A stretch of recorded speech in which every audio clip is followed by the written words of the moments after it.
За манай гэрээ ахмад бүгдөө сайн байна уу? Би бол одоо та бүхэнд нэг сайхан чимээ сониртуулахар байна. Энэ бол бүр их баттай чимээ. Өдөө өмнө Бүшоолын төргүүлэгч бол манай сургаалд иржээ. Дараа нь бол хотын шүүжи Манглишаа бас иржээ. Тэгээд өднөөс бол сургаалын жахарлалд дарга нарт юу гэж хэлсэн юм даа гэхээр чинь Гэрээ Ахмадын саналыг үндэслэнэ.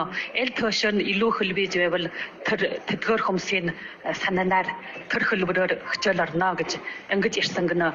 Энэ бол одоо юугийг гэрчилж байна гэвэл өмнө 2 өдөр ярихсаар дамжихсаар ирсэн нь хичээлийн бичиг бол 2 жилийн хөлбөрөөр бүр бүлтгэгдэж гээд байна. Тийм ба эларч орох бүрэн бүлтгэл байна. Тэгчгээд бол ингэж ирсэн байна. Тийм болохоор манус бол үргэлжилэн санаанаа баримтлах хэрэгтэй.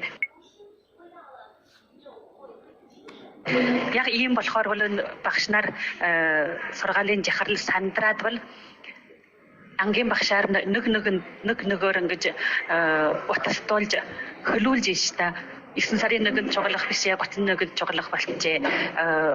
Эрт дийлнүү дийлэхгүй юу гэж тоо бүртгэл авч байна. Энэ үед бол манус бол заавал энэ өөрийн зогсолт бат байж эрт дийлэхгүй гэж хариулах ёстой. Тэгвэл манус угийн сургаан амжилтын хөлбөрөөр батал дийлнэ.